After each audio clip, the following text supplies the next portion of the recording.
Jacob Collier spoke about creativity and it changed my world. If you need a full guide on creativity, this video is for you. Let's hop right in.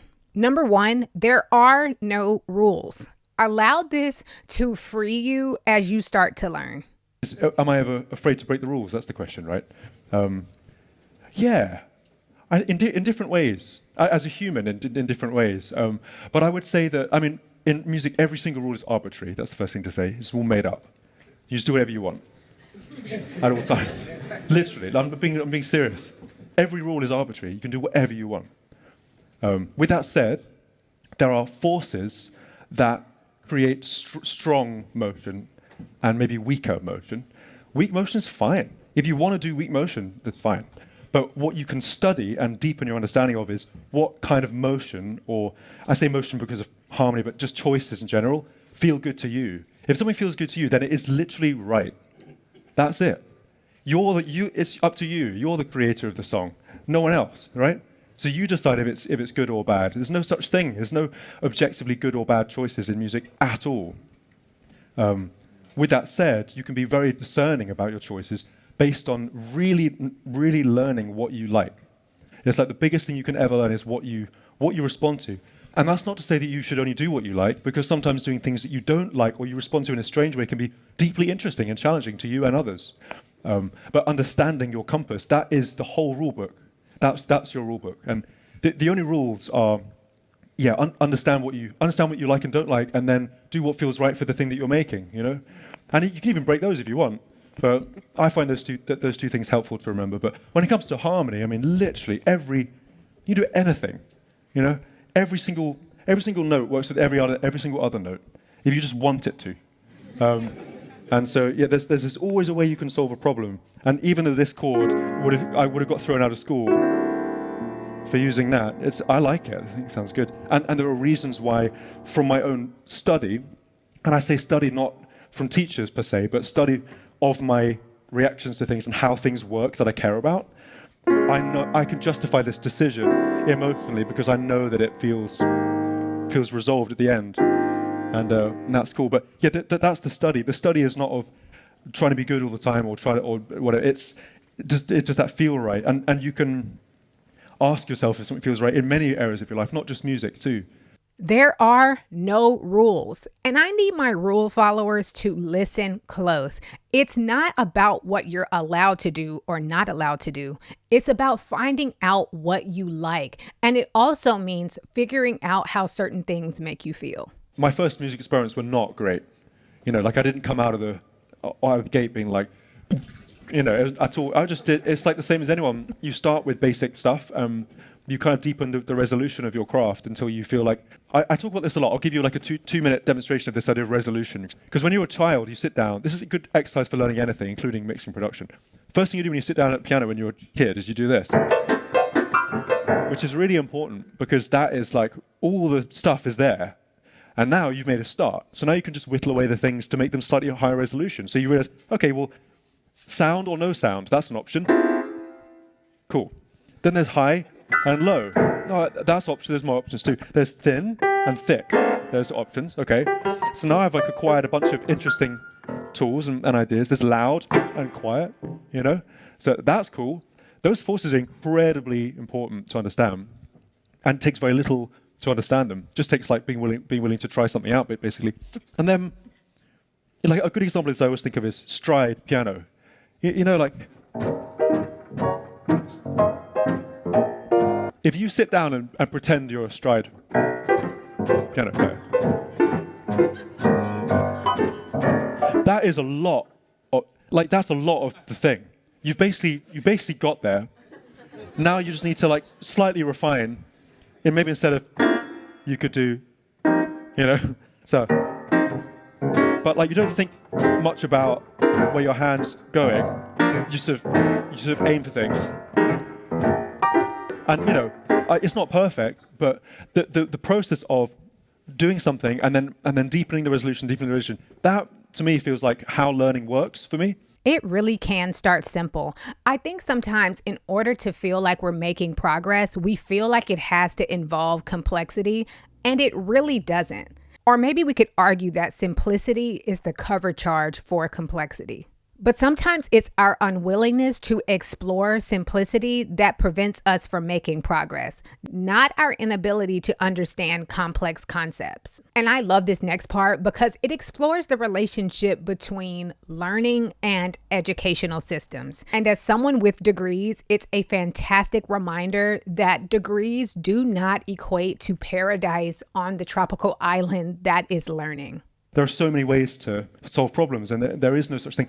I will say that going through educational systems for anyone who is remotely creative is usually a challenge. For me, it was definitely a challenge. There's a lot of people who were sort of like frustrated with my lack of compliance, and I was confusing as a student. I wasn't a very good student. I was a very good learner if I cared about the thing I was learning about, but I wasn't a great student per se because I would reject things that I didn't believe in, even if it was like, this is the truth. It's like, but it's not though. It's not. Is it though? No, it's not. And so, but it's that age-old thing. It's like, education is what others do to you, but learning is what you must always do for yourself, no matter who you are or what you're learning. And that's not to say education is not of huge value. You can learn from others so many things, and I mean everything is learned from others ultimately. But I think everything is your relationship with every piece of learning that you do is done within yourself. So you must always be an active learner. And, for example, with mixing production, I never had a teacher for mixing production, but I did have, my teachers were all the records I listened to and all the things I cared about and the forces that I recognized enjoying, some of them more consciously than others. And when you start making things, you discover who you are. I respond to this. Oh, okay, And so that can be immensely freeing. So the more you do things, the closer you get to understanding what you really want. And it's like who your teachers is the music you like. That's your teachers. You listen to things and you kind of like figure them out. You don't need formal teachers to give you these principles. What sometimes those people can do is they can refine those principles for you and with you. It was a process I think that I went through of absorbing things that I was interested and wasn't interested in, and the filter system that goes about by exercising things you like in your playing, in your composing, your writing and arranging, whatever. A lot of the processes that I will describe may appear like they were consciously done for a reason, but the truth of the matter is I noticed myself doing them a lot of the time, and looking back at logic sessions, I'm always kind of surprised. I think, oh gosh, I did that. It's like almost like I'm sitting in my own audience watching as well. I don't know what's going to happen. My job is to let the thing happen and see. And this is yet another reminder that when it comes to your ideas, return to yourself. You do not need a formal class. But if you feel like you need the structure of a class, design a class out of figuring out what you like. It's so easy to feel like all the education that you need has to happen outside of you and to make an entire task out of that. But I'm telling you, that could not be further from the truth. When it comes to learning things, yes, it will eventually end up involving other people, more than likely, but it can absolutely start with you. And to remember that you can take yourself further than you think. And that's the amazing thing about 2024 and beyond is we're in this world where there's just there's as few rules as there's ever been. You literally can do whatever you want, whatever interests you, you do that. And you do it well, do it really well, lean into it, understand it, explore it. And whatever it is, explore it, just go and explore it, because you just don't know what you're going to find, but you won't find anything if you stand still. You have to start moving in a direction. And that's not to say that there's a big rush, because there isn't a big rush. You can take as much time as you'd like, but the process of study is a weird word to use, because it's not really study. It's experiment, and it's determination, and it's curiosity, probably most of all. What if I just, it all starts with that. It all starts with, and the more time you spend refining those things, the more, kind of like the deeper your resolution becomes, and then the higher the fidelity is with which you're able to express things that you feel, and that's a delightful principle to chase. Again, there are no rules. There is stuff that you've seen done a certain way a million times, but the truth is you can really do whatever you want to do. It doesn't mean that everyone is going to get it right away or that you can control the way that it's received, but the doing, You can make that whatever you please. And I think a great way of working through that is to ask yourself more questions. Why can't I do it the way that I envisioned? Must I do it exactly this way, or can I choose to do something else? That came from a willingness to be like, what happens if I just, and that process of being willing to step outside, in this case, the white circular rug, is a really important part of life.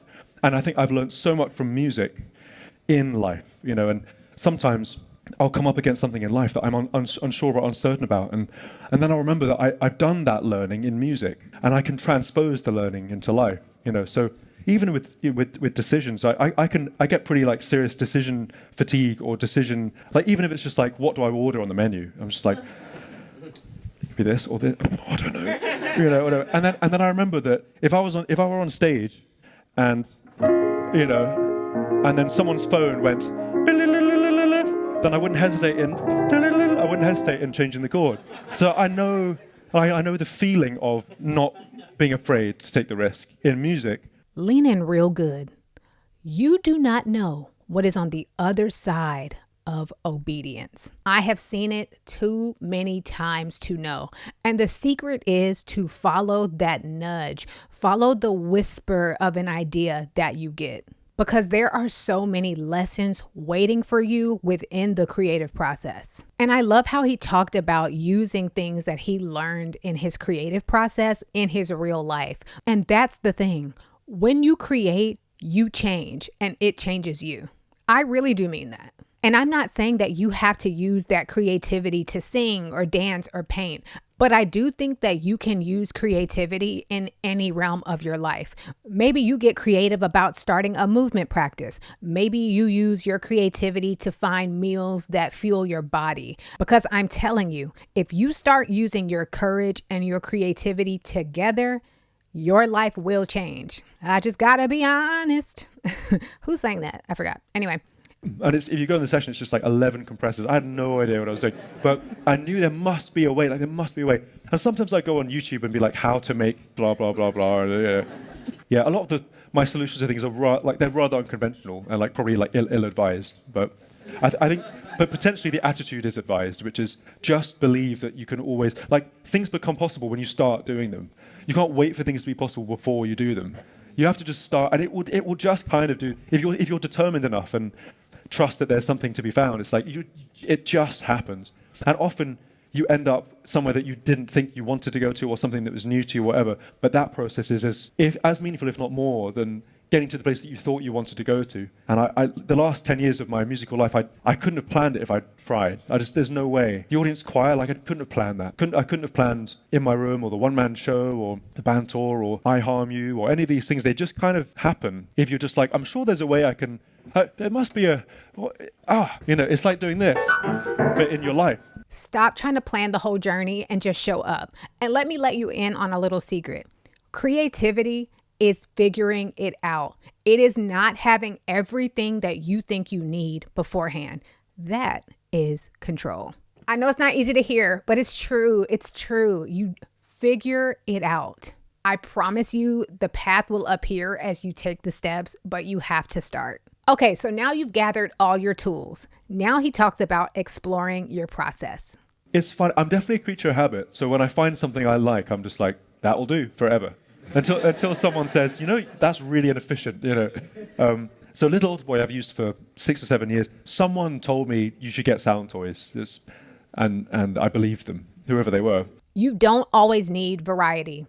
Use what works. And I love the fact that he talked about using the same thing over and over, and then someone suggested something to him, and that was the catalyst for him making the change. So essentially, if it ain't broke, don't fix it. Wow. I think had the deep privilege of an incredible mum who is also pretty unconventional as a thinker, but deeply liberating. And her big superpower for me as a kid, one of them was just giving me space to be me, to be Jacob. And that is ever changing. But there was always a sense of no matter what happened at school or happened, whatever, and then eventually that became in the music industry and all this, everything's just all these different structures you end up going in. They all have usually good intentions and often things that don't really work and problematic figure, whatever. But having a mum to be yeah, but what do you want to say was really important for me. I really love how he spoke about his mom and her impact on his creativity. And I just think it's so symbolic of the fact that you need space to be yourself. And if you didn't have it or you don't feel like you currently have it, you really can work to create that for yourself, even if it's new and uncomfortable. But you do need space to exhale creatively. And I just had this idea. It was like, what if I've got 3 notes here. What if I move them up and down? So I did. And it was this amazing, like, life-changing moment for me when this happened. It was like, hang on, this is a whole front. This is back in 2019. It's a whole frontier that I didn't even know was possible. But you always know more than you think you know. And I practiced that for me. It's taken practice. It's taken 10 years of playing shows and 10 years of making records and stuff. But now, I have a qualification to take a risk in one area of my life that I can put in another area. And then when it's like, what do I want to order, or way less trivial decisions, it could be like, I do know the feeling of there not being resistance to a decision, because I like, that's a feeling I've experienced before, and because I've experienced it before, it's like all the things that are unhelpful can just fall away, and sometimes that's really helpful. Being in process is a practice. It's a practice, and practice comes from doing. Don't be afraid to just see and figure it out as you go. And make sure you heard him say 10 years, a decade. It takes time. And something else that stuck out to me in this clip is that you learn to trust yourself when you show up. Like now when he faces things in life, he has this frame of reference that allows him to be more decisive and to trust his decisions. So the practice isn't just about the practice. You can learn things that extend to other areas of your life that can be really helpful. And here he gives an example of what can happen unexpectedly when you show up. I mean, the audience choir is an example of something that came, I didn't plan it, it was an accident. It sort of came by itself. For Little Blue, I was quite cheeky. Well, not that cheeky, that's a little bit. So I was on tour, and I was in the world touring.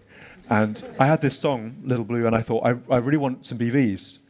But not just like, ooh, kind of BVs, but like colossal, human, massive BVs.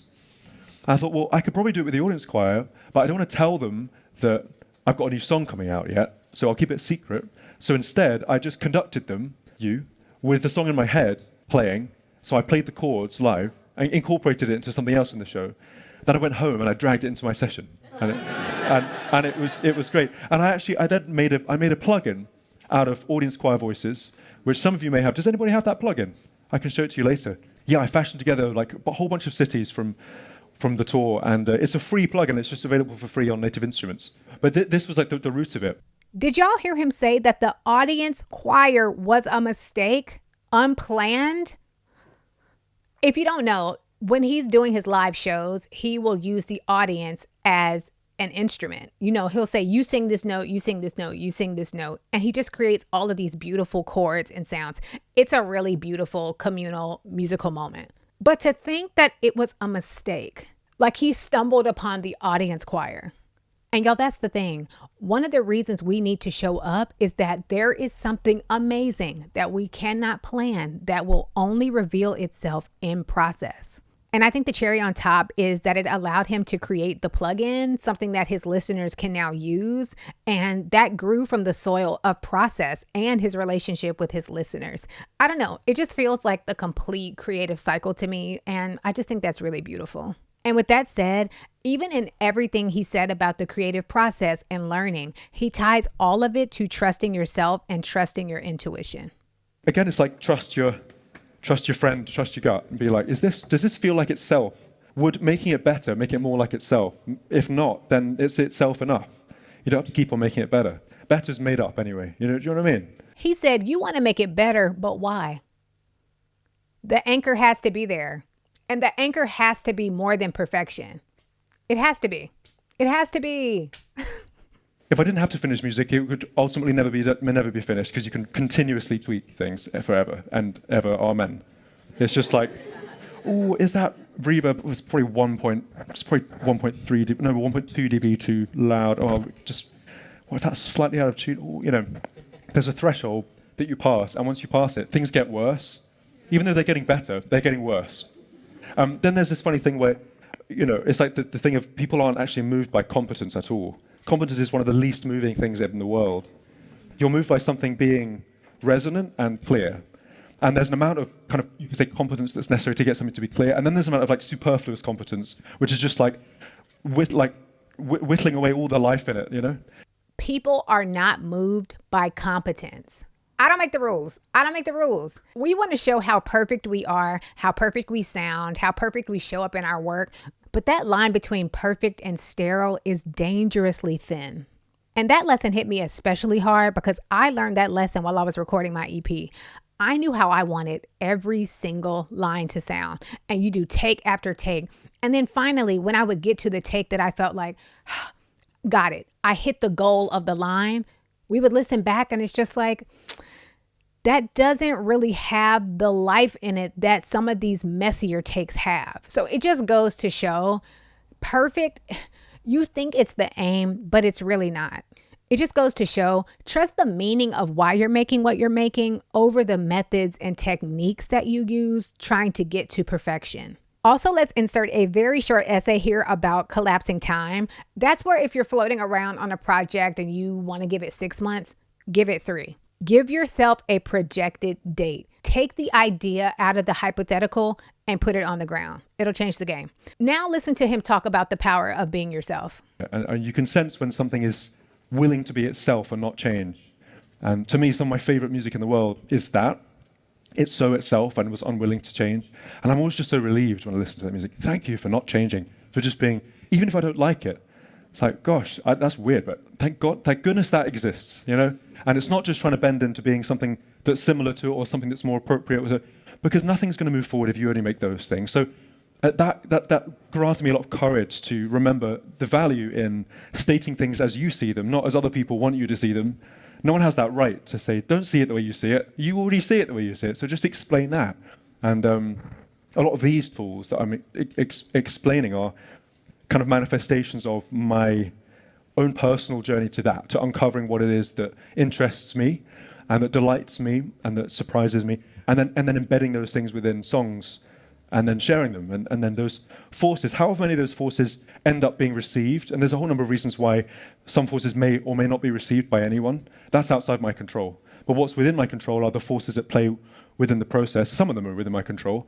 And so stating things as I see them always ends up feeling like the most sensible, responsible, and helpful thing I can do for people.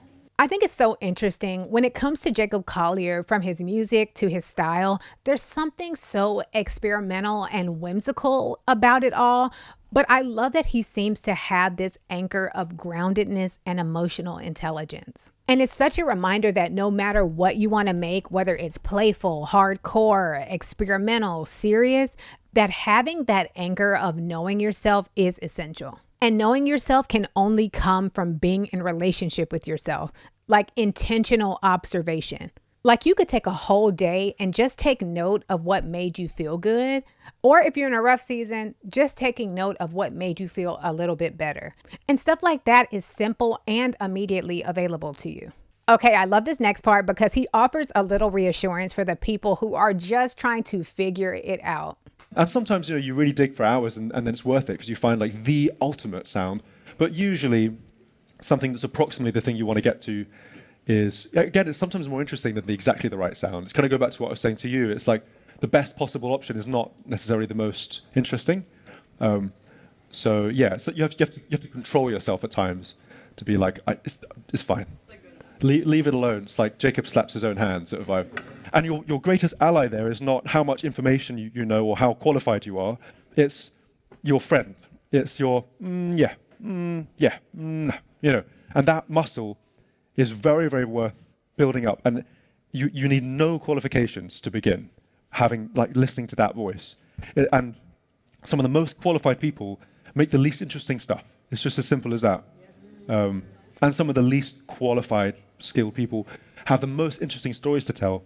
And so there's no excuses to wait until you're qualified enough to start doing anything, whether it's production or music of any kind or anything, because your voice is as valuable as anybody else, no matter how qualified they are. Yeah, the process, I guess, of doing it really was about doing it often and being determined that there was always a way you can get the thing you want. Even even if you have no idea what you're doing, there's still a way of getting it. It's not about having more information. It's not about qualification. You do not need to acquire and hoard more knowledge in order to give yourself permission to start. So the goal can't be study, study, study, learn, study, research, research with no experimentation. Just start and be determined to get what you need to get. Like, there is so much learning to be had while you're actually doing the thing. And allow everything to be in service of the reason that you're doing what you're doing, because it will keep you afloat in a way that sheer motivation just can't. And y'all, I included this last part because do you know what creates depth in all of this experimenting and learning and creating? Connecting with other people. And then we meet our sort of secondary character, who is none other than the mighty Brandi Carlile. And Brandi, I've been a fan of Brandi's for so many years, and her storytelling vocally is just kind of like unparalleled to me. And I really had a strong feeling that I wanted like another character to join the song to lift it up. And I'd written the song and recorded the second verse, but I called up Brandi, who I actually met because Brandi reached out to me about coming over to Joni Mitchell's house and playing with Joni Mitchell, which literally blew my mind. But Brandi kind of hosts these jam sessions at Joni's house. And I was invited to do that, so I met Brandi. And then, it was a couple of years later, I said, Brandi, I've got a song that I really think you could offer some wisdom to, And she agreed to record it. About 2 or 3 days later, it was an amazing turnaround. Incidentally, if anyone's in Los Angeles in October, I'm actually playing piano on the Joni Mitchell Hollywood Bowl shows. So I'll see you there. Thanks to Brandi. But I was so moved by the incorporation of these 10,000 or so people in my song. It made me weep when I was making the song, because just the feeling of all these strangers just lifting Don't Be Afraid of the Dark. It's beautiful. It's so special. The connections that can make a difference in our lives are in our everyday lives. Your circle, your peers, the people who are putting in just as much effort as you are. Like, yes, there are the huge wins, the email that changes your life, the boardroom table wins, but don't miss all of the other connections on the way. Don't hyper focus on one way. It's so amazing that he found this connection to the Hollywood Bowl through play. Not some big ask, not some corporate setup, play. I think him being at the Hollywood Bowl is the fruit or the flower of the plant. People look at it and go, ooh, that looks amazing. But the seed that made all of that possible was a casual jam session at the house. I think we want the Hollywood Bowl without the casual jam session that could end up leading to the Hollywood Bowl. You know what I mean? So play. Find like-minded people and find ways to be creative together. I'm telling you, community is the way. And I know I just talked about making connections through the lens of opportunity, but the people make the work special. I think it's so beautiful that he got emotional and wept at the fact that his music is quite literally held together by the people who love and support his creativity. Now I'm just going to leave you with the statement that ties a beautiful bow on top of all of this.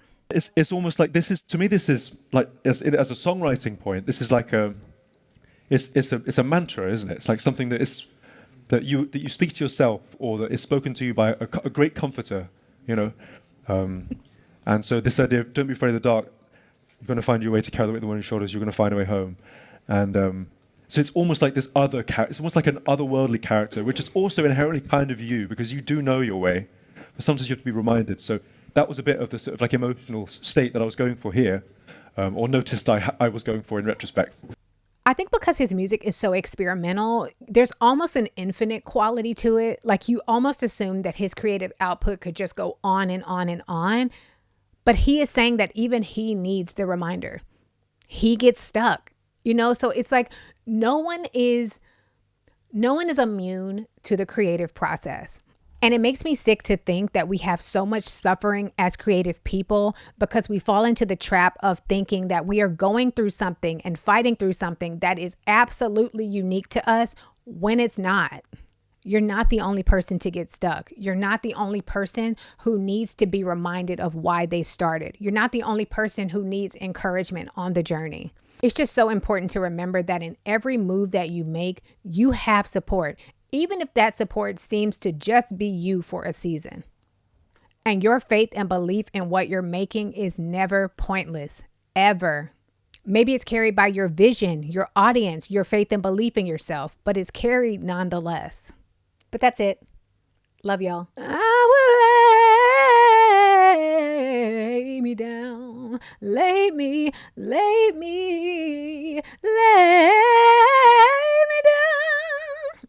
Oh, like a bridge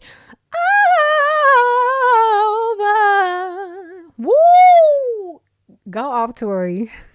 Little blue, be my shelter. Oh, little blue, be my shelter. I'm on the edge, yeah. Breathe again. I don't believe that anybody feels the way I do about you now. How can it be that you love the most unlovable part of me? All the ways I say it in a secret language. Another ending midnight sun.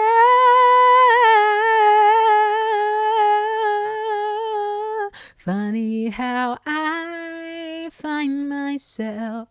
Premium mashup. I said what I said. I can never be. I can never be. I can never be. I can never be